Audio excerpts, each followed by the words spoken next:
नमस्कार, online study 1M में आप सभी का स्वागत है। आज हम लोग सोमेश्वर द्वितीय के बारे में पढ़ेंगे। पिछले क्लास में हम लोग सोमेश्वर प्रथम के बारे में पढ़ चुके हैं। हमारा जो मेन टॉपिक है वह है पश्चिम का चालुक्य वंश। ठीक है, पश्चिम का चालुक्य वंश में हम लोग पढ़ रहे हैं, एक एक राजाओं करके हम लोग पढ़ रहे हैं। आज हमारा जो टॉपिक होगा वह सोमेश्वर द्वितीय होगा। ठीक है, और सोमेश्वर प्रथम के बारे में हम लोग पिछले क्लास में पढ़ चुके हैं। सोमेश्वर द्वितीय जो था वह सोमेश्वर प्रथम का पुत्र था। ठीक है, सोमेश्वर द्वितीय जो था आपका वह सोमेश्वर प्रथम का पुत्र था। और सोमेश्वर प्रथम के दो पुत्र थे, एक सोमेश्वर द्वितीय था, एक विक्रमादित्य था। ठीक है, उसका एक छोटा भाई भी था, विक्रमादित्य भी था। कहा जाता है कि चोल नरेश वीर राजेंद्र ने सोमेश्वर प्रथम के राज्य पर आक्रमण किया था। चोल नरेश वीर राजेंद्र ने सोमेश्वर प्रथम के राज्य पर आक्रमण किया था और सोमेश्वर के भाई विक्रमादित्य ने, जो सोमेश्वर द्वितीय का भाई था, विक्रमादित्य ने कुछ सामंतों के साथ चोल नरेश से संधि कर ली थी। किससे संधि कर लिया था? चोल नरेश से संधि कर लिया था। वीर राजेंद्र ने अपनी एक पुत्री का विवाह भी उससे कर दिया था। वीर राजेंद्र जो था वह उसने विक्रमादित्य के से अपनी एक पुत्री का विवाह भी उसे कर दिया था। और सोमेश्वर द्वितीय पर दबाव डालकर क्या किया उसने? दबाव डालकर विक्रमादित्य को चालुक्य राज्य के दक्षिणी भाग का युवराज के रूप में शासन करने का अधिकार दिला दिया। ठीक है, इस तरह चालुक्य राज्य दो भागों में विभाजित हो गया। इस तरह क्या हुआ? चालुक्य राज्य दो भागों में विभाजित हो गया।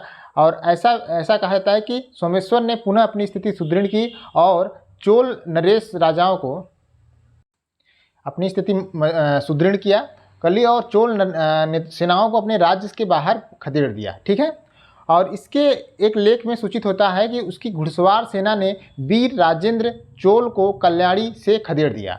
इसके बाद सोमेश्वर और विक्रमादित्य के संबंध कुछ समय के लिए मधुर हो गए और 1074 एक लेख है, नियलगी लेख 1074 ईस्वी का है।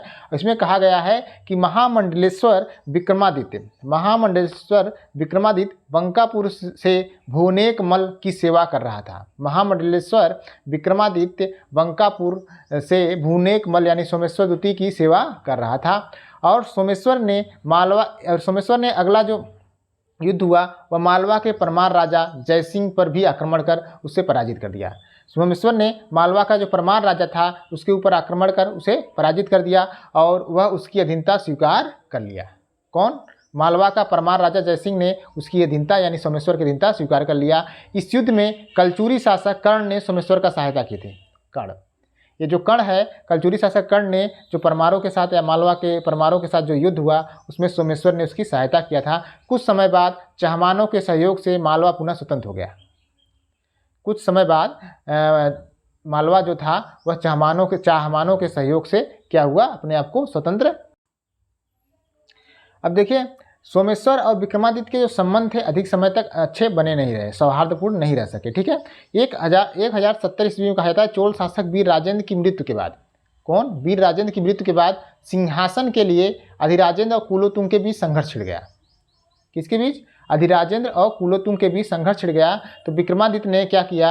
अधिराजेंद्र का साथ दिया और उसने हस्तक्षेप करके चोल राज्य की गद्दी पर आसीन करवा दिया। किसको? विक्रमादित्य ने हस्तक्षेप करके अधिराजेंद्र को क्या किया? चोल राज्य की गद्दी पर बैठा दिया। ठीक है, किंतु अधिराजेंद्र विद्रोह में मारा गया। अधिराजेंद्र जो था विद्रोह में मारा गया और कुलोतुंग चोल वंश का राजा बना।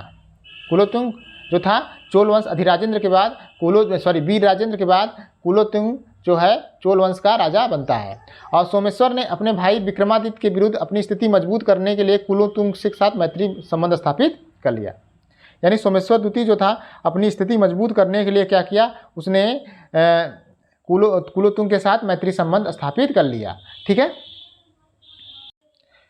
फिर दोनों की सम्मिलित सेनाएं, कहा जाता है दोनों की सम्मिलित सेनाएं विक्रमादित्य के ऊपर आक्रमण करती हैं। कौन? विक्रमादित्य के ऊपर आक्रमण किया और चोल ने गंगवाड़ी का प्रदेश छीन लिया। चोलों ने क्या किया?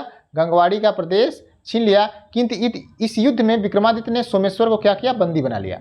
सोमेश्वर को बंदी बना लिया और उसे कारागार में डाल दिया गया। और कहा जाता है कि 1076 ईस्वी में, कब?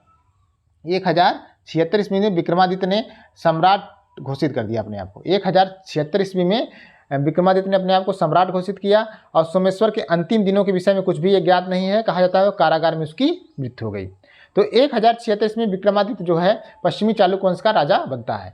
और देखिए ये सोमेश्वर द्वितीय के बाद हम लोग विक्रमादित्य पढ़ेंगे, विक्रमादित्य खष्ट, इसके ये जो होगा विक्रमादित्य खष्ट होगा। और ये कहा जाता है कि यह एक प्रतापी राजा था। इसके शासनकाल में जो है आप राजनीतिक या साहित्यिक या सांस्कृतिक दोनों तरफ ये विकास होता है। ठीक है, अब इस विक्रमादित्य खष्ट के बारे में हम लोग अगले क्लास में पढ़ेंगे। ठीक है, थैंक यू।